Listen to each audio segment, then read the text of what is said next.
नमस्कार साथियों, आप सभी के लिए आज हम राजनीति विज्ञान के आधुनिक उपागम से संबंधित व्याख्यान लेकर आए हैं।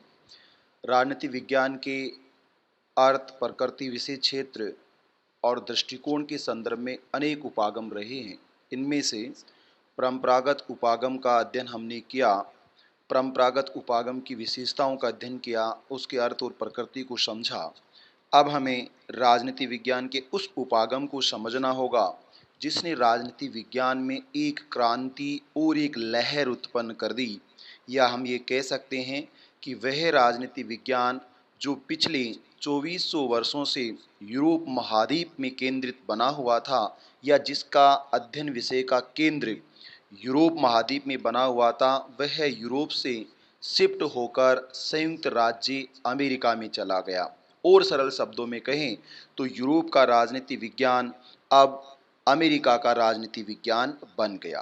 आखिरकार ऐसा क्यों हुआ? इसमें किस किस ने योगदान दिया? व्यवहारवाद क्या है और उत्तर व्यवहारवाद क्या है? इस व्याख्यान में हम जानेंगे व्यवहारवाद के बारे में, व्यवहारवाद का आधार क्या था, व्यवहारवाद क्या है और किसने इसको उदित होने में मुख्य रूप से सहयोग किया। तो साथियों, थोड़ा सा बैकग्राउंड अगर आपको पता हो तो राजनीति विज्ञान का जो परंपरागत उपागम था, वह परंपरागत उपागम एक संकीर्ण और सीमित अध्ययन का उपागम था। इस उपागम में दर्शन और मानवीय मूल्यों पर विशेष बल दिया गया। इस उपागम में अवैज्ञानिक और अपरिष्कृत अध्ययन पद्धतियों का प्रयोग किया गया। इस उपागम में कल्पना और तर्क का सहारा लिया गया। इसलिए इस उपागम की कमियों के विरोध में, इस उपागम के पिछड़ेपन और बैकवर्ड के विरोध में जो नवीन आंदोलन, जिसे रॉबर्ट ए डहेल के द्वारा बौद्धिक पद्धति और एक शैक्षणिक आंदोलन के रूप में डेविड ईस्टन के द्वारा बौद्धिक क्रांति और एजुकेशनल मूवमेंट के रूप में डिफाइन किया गया है, रॉबर्ट ए डहेल इसी राजनीति विज्ञान का आंदोलन अथवा विद्रोही आंदोलन कहते हैं, जो कि परंपरावादी या राजनीतिक दार्शनिकों के विरोध में था। जिस आंदोलन ने राजनीति विज्ञान को एक नया विषय बनाया या राजनीति विज्ञान को विज्ञान का स्वरूप प्रदान किया गया, उस आंदोलन को ही व्यवहारवाद के नाम से जाना जाता है। साथियों, जैसा इसका नाम है व्यवहारवाद, आप देख रहे हैं कि व्यवहारवाद क्या है। वाद का मतलब सामान्य रूप से यदि आपको पता हो तो एक धारणा होती है, एक ऐसा विचार जो व्यवस्थित हो, एक ऐसा विचार जो क्रमबद्ध हो, एक विचारधारा, एक समुच्चय विचारों का समुच्चय, विचारों के इस समुच्चय को जो कि क्रमबद्ध हो और व्यवस्थित हो, उसे ही क्या कहा जाता है? वाद कहा जाता है। और यदि ये विचारों का क्रमबद्ध समूह है और समुच्चय किससे जुड़ा हुआ हो, वह मानवीय व्यवहार से जुड़ा हुआ हो, तो उसे ही व्यवहारवाद कहते हैं। तो शाब्दिक अर्थ में व्यवहारवाद क्या है? एक राजनीति विज्ञान में द्वितीय महायुद्ध के बाद उदित होने वाला एक बौद्धिक आंदोलन, शैक्षणिक आंदोलन, एक क्रांति और एक मूवमेंट, जिसने अब तक के परंपरागत राजनीति विज्ञान में जो राजनीति विज्ञान का केंद्र बिंदु बना हुआ था, वह विषय ऐसा था जिसे राज्य के नाम से जाना जाता था। अर्थात परंपरागत राजनीति विज्ञान मुख्य रूप से किस पर केंद्रित था? परंपरागत राजनीति विज्ञान राज्य पर केंद्रित था। राजनीति विज्ञान के परंपरागत स्वरूप को किस नाम से जाना जाता था? उसी राजनीतिक दर्शन के नाम से जाना जाता था। परंपरावाद इसे कह सकते हैं, और परंपरावाद में अध्ययन का मुख्य केंद्र राज्य था। और व्यवहारवाद में अध्ययन का मुख्य केंद्र क्या है? व्यवहारवाद में अध्ययन का मुख्य केंद्र है व्यक्ति। इसका मतलब है कि जिस अमूर्त संस्था को चलाने वाला व्यक्ति होता है, उसके अध्ययन को अब तक शामिल नहीं किया गया था। इसलिए परंपरावाद उतना विकसित और उत्कृष्ट नहीं हो पाया जितना कि इस विषय को होना चाहिए था। इसने राज्य के अध्ययन पर बल दिया, व्यक्ति के अध्ययन पर बल नहीं दिया। यही कारण था कि 1914 से 1918 का जो पहला विश्व युद्ध था और 1919 की जो वर्साय 1920 की जो वर्साय की संधि थी, उसके 19 वर्षों के बाद ही पूरी दुनिया को एक नवीन युद्ध का सामना करना पड़ा, जिसे 1939 से 1945 का सेकेंड वर्ल्ड वॉर कहा जाता है। इस महायुद्ध का राजनीति विज्ञान अनुमान भी नहीं लगा पाया, जिसका सबसे बड़ा कारण था कि वह व्यक्ति के व्यवहार पर केंद्रित न होकर राज्य के अध्ययन पर केंद्रित था। और राज्य एक अमूर्त संस्था है जो व्यक्तियों के व्यवहार से चलता है, लेकिन व्यक्तियों के व्यवहार को ही छोड़ दिया गया। राजनीति विज्ञान में इस आंदोलन को, जिसे बौद्धिक और शैक्षणिक आंदोलन के नाम से जाना जाता है, अर्थात व्यवहारवाद, एक ऐसा आंदोलन था जो आंदोलन शिक्षा के क्षेत्र में था। व्यवहारवाद एक ऐसा आंदोलन था जो आंदोलन शैक्षणिक होने के साथ साथ जो आंदोलन शैक्षणिक आंदोलन के साथ साथ एक बौद्धिक आंदोलन भी था।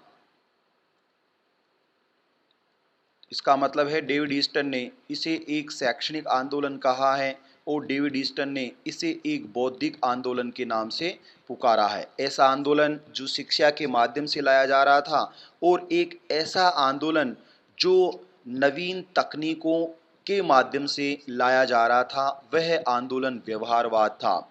इस आंदोलन के द्वारा अपने अध्ययन का मुख्य केंद्र व्यक्ति के व्यवहार को बनाया गया और इस व्यवहार का अध्ययन वैज्ञानिक पद्धतियों से किए जाने पर बल दिया गया। कौन सी पद्धतियों? वैज्ञानिक पद्धतियों से किए जाने पर बल दिया। तो वैज्ञानिक पद्धति के माध्यम से व्यक्ति का व्यवहार करने के लिए जो आंदोलन शुरू हुआ, उस आंदोलन को राजनीति विज्ञान में नवीन क्रांति के नाम से और राजनीति विज्ञान में विज्ञान की लहर के नाम से इसे जाना जाता है।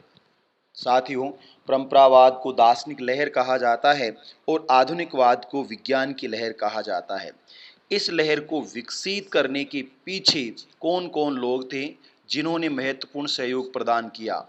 यदि इन विद्वानों को हम देखें तो दो कैटेगरी में डिवाइड किया जा सकता है। इस आंदोलन का जो अग्रज है वह अमेरिका के राजनीतिक चिंतक चार्ल्स मेरियम को माना जाता है। चार्ल्स ई मेरियम के द्वारा इस मूवमेंट को गति दी गई। यद्यपि इसके यदि हम आरंभिक चरण देखेंगे तो चार्ल्स मेरियम से पहले भी शुरू हो जाते हैं। साथियों, चार्ल्स ई मेरियम से पहले दो विद्वानों की विशिष्ट कृतियों का हमें ध्यान रखना होगा।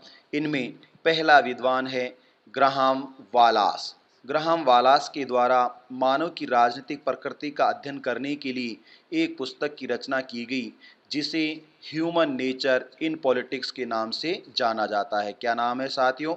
याद रखना आपको, ह्यूमन नेचर इन पॉलिटिक्स के नाम से इसको जाना जाता है। और ये पुस्तक कब लिखी उन्होंने? यह पुस्तक उन्होंने 1908 में लिखी। तो सबसे महत्वपूर्ण तो ये है कि चार्ल्स मेरियम से पहले इसका योगदान अगर देखा जाए तो नंबर 1 पर था ग्राहम वालास, जिसने ह्यूमन नेचर इन पॉलिटिक्स लिखी। ऐसी ही दूसरी कृति का लेखन करने वाले विचारक का नाम था आर्थर बेंटले। आर्थर बेंटले का ये मानना था कि हमें व्यक्ति के अध्ययन के साथ साथ उन समूह का अध्ययन करना चाहिए जो व्यक्ति से प्रभावित होते हैं। इसलिए आर्थर बेंटले ने एक किताब लिखी जिसका नाम है the process of government. The process of government, अर्थात ऐसी द प्रोसेस ऑफ गवर्नमेंट 1908। ये पुस्तक भी 1908 में लिखी गई है और इस पुस्तक में भी आर्थर बेंटले ने समूह के अध्ययन पर बल दिया है। तो एक व्यक्ति के नेचर, ह्यूमन नेचर, मानवीय प्रकृति का अध्ययन किया जाए कि पॉलिटिक्स में मानवीय प्रकृति का क्या, मानव की प्रकृति कैसी है और वह किन कारणों से प्रभावित होता है, उसका अध्ययन किया जाए। इसी के साथ जो मानव जो संगठन बनाता है, उन संगठनों के द्वारा क्या कार्य किया जाता है, उन संगठनों का अध्ययन किया जाए। इसके बाद चार्ल्स ई मेरियम के द्वारा सबसे महत्वपूर्ण कृति का लेखन किया गया। इसीलिए चार्ल्स ई मेरियम को और आर्थर बेंटले को व्यवहारवाद का बौद्धिक पिता या जनक के नाम से भी जाना जाता है। चार्ल्स ई मेरियम ने एक पुस्तक लिखी जिसे the new aspects of politics, new aspect of politics के नाम से जाना जाता। साथियों, आपको इसी तरह से याद करना है, न्यू एस्पेक्ट ऑफ पॉलिटिक्स, और ये पुस्तक उन्होंने लिखी 1925 में।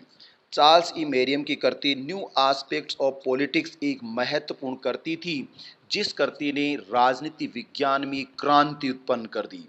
राजनीति के नवीन परिप्रेक्ष्य क्या हैं, ये चार्ल्स मेरियम ने बताया और चार्ल्स मेरियम के इस आस्पेक्ट को स्वीकार करने में दो समूह का हम विशेष योगदान मान सकते हैं।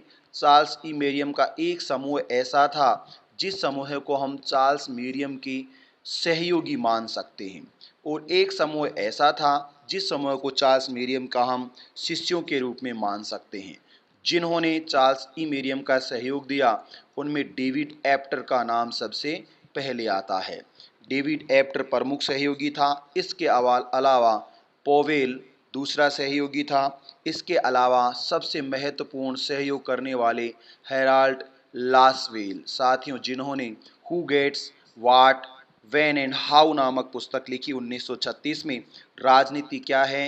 राजनीति का मतलब है कि कौन, क्या, कब और कैसे प्राप्त करता है, इसको शामिल किया जाए, यही राजनीति है। इसके अलावा रॉबर्ट ए डहेल, जो मैंने पहले ही बताया, रॉबर्ट ए डहेल का ये मानना है कि हम व्यवहारवादियों को अनुभववादी कह सकते हैं, जिन्होंने अपने अनुभव के आधार पर व्यक्ति के व्यवहार को शामिल किया। इसके अलावा सबसे महत्वपूर्ण सहयोगियों में कार्ल डाइस का नाम आता है, और कार्ल डाइस के साथ एक और महत्वपूर्ण सहयोगी थे जिन्हें कैटलिन के नाम से जाना जाता है। कैटलिन का और लासविल दोनों का यह मानना है कि राजनीति विज्ञान शक्ति का अध्ययन है, इसलिए हमें कौन, क्या, कब और कैसे प्राप्त करता है उनके बारे में अध्ययन करना चाहिए, जैसा कि लासवेल ने कहा है। साथियों, चार्ल्स ई मेरियम का जो दूसरा महत्वपूर्ण ग्रुप था वह ग्रुप चार्ल्स मेरियम और शिकागो स्कूल की स्टूडेंट्स का ग्रुप था, स्कॉलर्स का ग्रुप था। शिष्य और गुरु किस प्रकार से मिलकर कार्य करते हैं, ऐसे शिष्यों की श्रृंखला में नंबर 1 पर जो नाम था वीओके जूनियर का नाम था, जिन्होंने काफ़ी सहयोग किया। दूसरे महत्वपूर्ण शिष्य डेविड ट्रूमैन थे, जो आगे चलकर अमेरिका के राष्ट्रपति भी बने। तो डेविड ट्रूमैन के द्वारा अनेक राजनीतिक सिद्धांतों में और व्यवहारवाद को विकसित करने में चार्ल्स ई मेरियम का सहयोग किया गया, और इसमें सबसे सर्वप्रिय और व्यापक जिन्होंने व्यवहारवाद को एक आंदोलन के रूप में स्थापित किया, और व्यवहारवाद क्या है, उस व्यवहारवाद की मुख्य विशेषताएं क्या हैं, उसमें नाम आता है डेविड ईस्टन का। डेविड ईस्टन, जिनका नाम आपने इनपुट आउटपुट थ्योरी के रूप में सुना होगा, डेविड ईस्टन ही वास्तव में व्यवहारवाद का पिता या जनक माना जाता है। बौद्धिक पिता उनको कहा जाता है, लेकिन किस विचारक ने व्यवहारवाद को एक मूवमेंट के रूप में, एक क्रांति के रूप में स्थापित किया, तो वहाँ नाम आता है डेविड ईस्टन का। तो डेविड ईस्टन के द्वारा जो आंदोलन था, उस आंदोलन को किस तरह से आगे बढ़ाया गया। साथियों, डेविड ईस्टन अमेरिका के राजनीतिक चिंतक थे और जो 2014 तक जिंदा थे। डेविड ईस्टन के द्वारा अनेक सिद्धांतों का प्रतिपादन किया गया, जिनमें से इनपुट आउटपुट थ्योरी के बारे में आपने जरूर सुना होगा।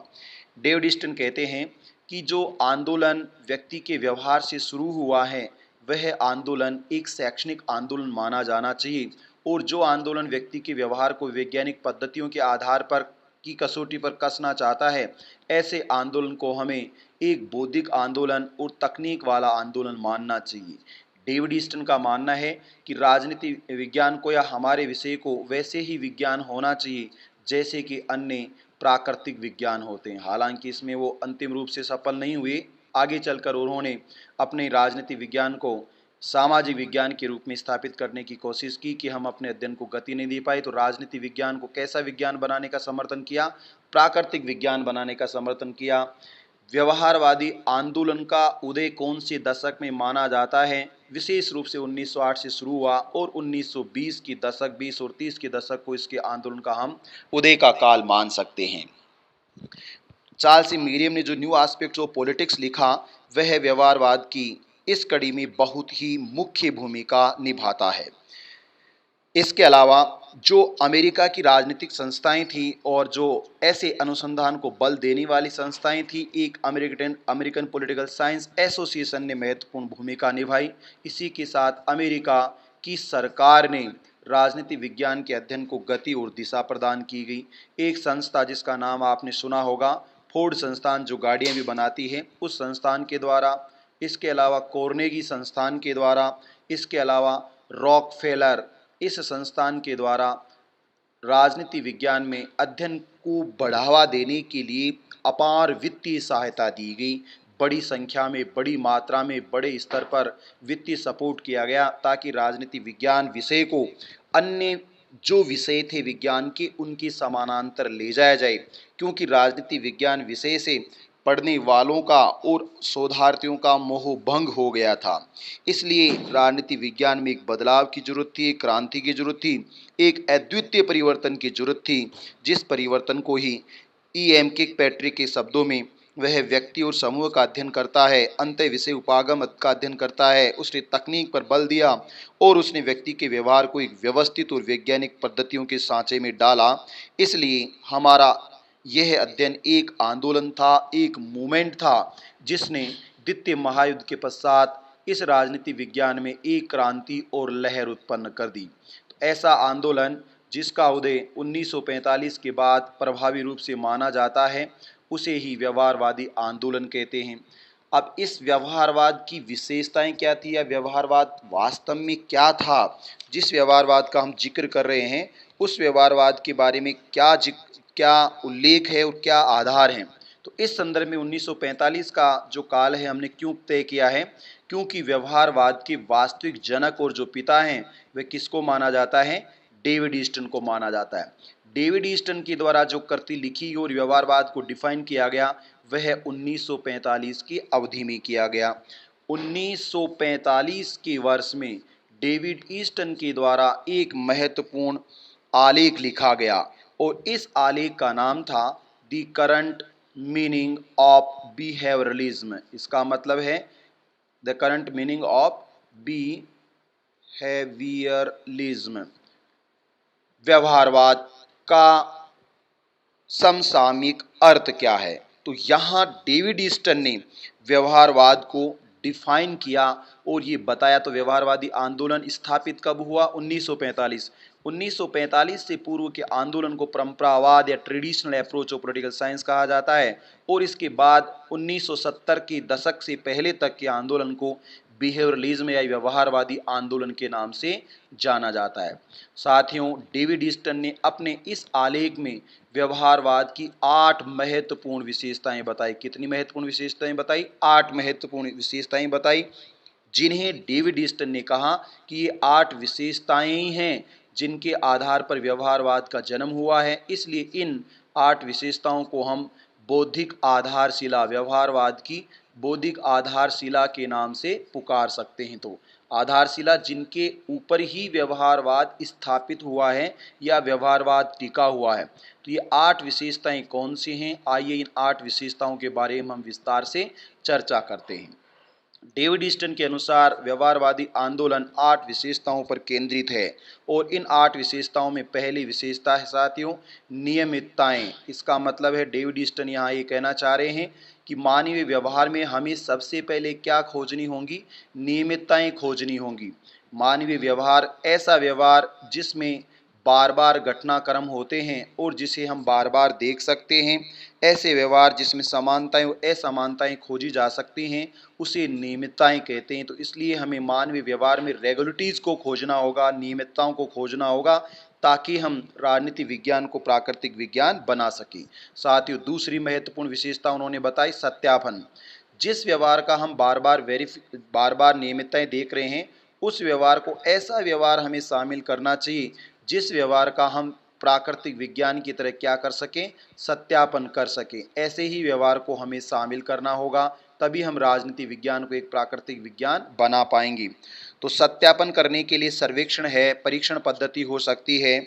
इसके अलावा अनुभवमूलक ज्ञान जो मानवीय ज्ञानेंद्रियों के द्वारा अनुभव किया जा सके, उसको ही सत्यापन का ज्ञान कहते हैं। इसके अलावा डेविड ईस्टन ने सबसे ज़्यादा मानवीय व्यवहार का अध्ययन करने के लिए जो बल दिया वह तकनीक पर बल दिया कि हमें उन तकनीकों का इजाद करना होगा, उन संसाधनों का इजाद करना होगा, उन टूल्स का इजाद करना होगा।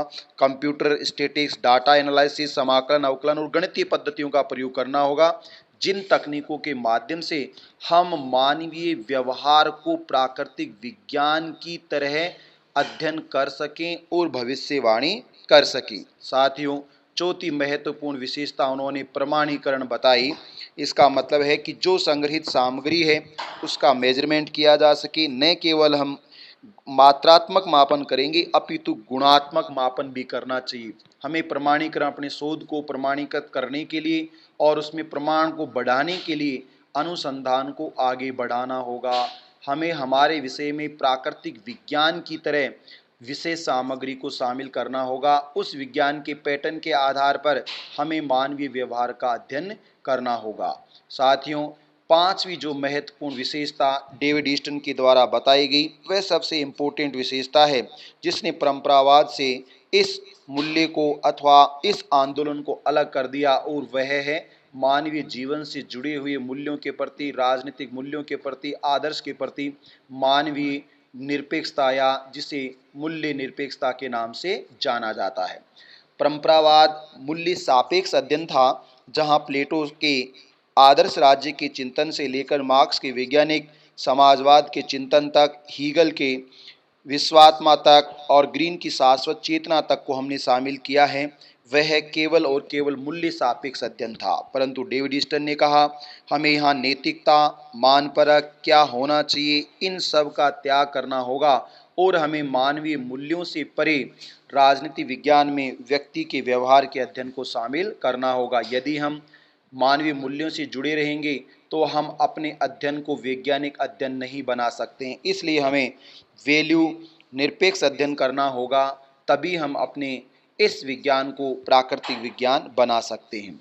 छठवीं महत्वपूर्ण विशेषता उन्होंने बताई व्यवस्थाबद्धीकरण। इसका मतलब है एक ऐसी व्यवस्था को स्थापित करना जिस व्यवस्था के माध्यम से हम अपने जो भी अनुसंधान करते हैं उस अनुसंधान को गति दे सकें, उसको सुव्यवस्थित स्वरूप दे सकें और हमारे सिद्धांत के अंतर्गत और व्यवहार के अंतर्गत परिवर्तन नहीं हो। अर्थात गांधी की तरह कथनी और करने वाली बात कि जैसा कहा जाए वैसे ही घटनाक्रम होने चाहिए। अर्थात जो हम प्रिडिक्शन करते हैं उनको हमें शामिल करना होगा, ताकि हम राजनीति विज्ञान को एक प्राकृतिक विज्ञान के स्वरूप में ढाल सकें। और इसलिए लॉर्ड ब्राइस ने तथ्यों की बात कही है, हमें केवल तथ्य और तथ्यों पर बल देना चाहिए, मूल्यों की अपेक्षा तथ्यों पर ज़्यादा बल देने की बात कही गई।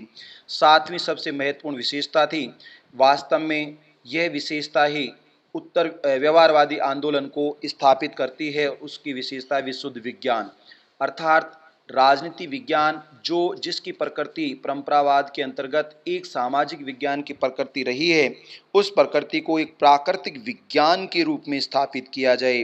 व्यवहारवादियों का मूल उद्देश्य राजनीति विज्ञान को व्यवहारवादी विज्ञान बनाना था, अनुभव मूलक विज्ञान बनाना था, एक प्राकृतिक विज्ञान बनाना था। यद्यपि वो सफल नहीं हुई, इसीलिए आगे चलकर पोस्ट बिहेवियरिज्म मूवमेंट का आगमन हुआ। खुद डेविड ईस्टन जो व्यवहारवाद का प्रणेता था, उसी ने ये कहा कि हम अपने अध्ययन को सार्थकता गति नहीं दे पाए, इसलिए हमें उत्तर व्यवहारवादी बनना होगा। आठवीं महत्वपूर्ण विशेषता थी समग्रता। राजनीति विज्ञान एक अकेला नहीं है, उस राजनीति विज्ञान को हमें प्राकृतिक विज्ञान बनाने के लिए उन सभी विषयों का सहयोग लेना होगा जिन्हें इंटरडिसिप्लिनरी अप्रोच कहा जाता। अंत अनुशासनात्मक स्वरूप को तैयार करके अन्य विषयों से, हमें जीव विज्ञान से, हमें गणित से, रसायन शास्त्र से, जंतु विज्ञान से, वनस्पति विज्ञान से, मनोविज्ञान से, नीति शास्त्र से, लोग इसके अलावा समाज शास्त्र से, दर्शन शास्त्र से, जिस विषय से हम सहयोग ले सकें उस सहयोग को हमें प्राप्त करना होगा। उसके आधार पर ही हम हमारे सामाजिक विज्ञान के विषय को प्राकृतिक विज्ञान में परिवर्तित कर सकते हैं। इसलिए चार्ल्स ई मेरियम जो व्यवहारवाद के बौद्धिक पिता माने जाते हैं, डेविड ईस्टन जिन्होंने इसे शुरू किया, उसको कुछ आलोचनाओं का सामना करना पड़ा, जिनमें शब्दाडंबर, अत्यधिक खर्च को शामिल करना, सामाजिक समस्याओं से दूर रहना और मानवीय विज्ञान को प्राकृतिक विज्ञान बनाने का व्यर्थ प्रयास को शामिल किया जा सकता है। तो ये साथियों व्यवहारवादी आंदोलन था, जिस व्यवहारवादी आंदोलन ने राजनीति विज्ञान में क्रांति उत्पन्न कर दी और सिबली के अनुसार उसने एक सत्यापन और वैज्ञानिक सिद्धांत को स्थापित करने का प्रयास किया। और इस आंदोलन ने वियना सर्किल का जो प्रत्यक्षवाद और भाषा दर्शन था उसको स्थापित करने में महत्वपूर्ण सहयोग किया, जिनमें चार्ल्स मेरियम, समाजशास्त्री चिंतक, द्वितीय महायुद्ध का अनुमान नहीं लगाना और अन्य कारण थे, जिसके परिणाम स्वरूप आंदोलन का उदय हुआ। और इस आंदोलन की 8 महत्वपूर्ण विशेषताओं को डेविड ईस्टन ने व्यवहारवादी धर्म भी कहा है और 8 बौद्धिक आधारशिलाएं। तो ये साथियों 8 विशेषताएं थी: नियमितताएं, सत्यापन, तकनीक, प्रमाणीकरण, मूल्य निरपेक्षता, व्यवस्थाबद्धीकरण, विशुद्ध विज्ञान और समग्रता।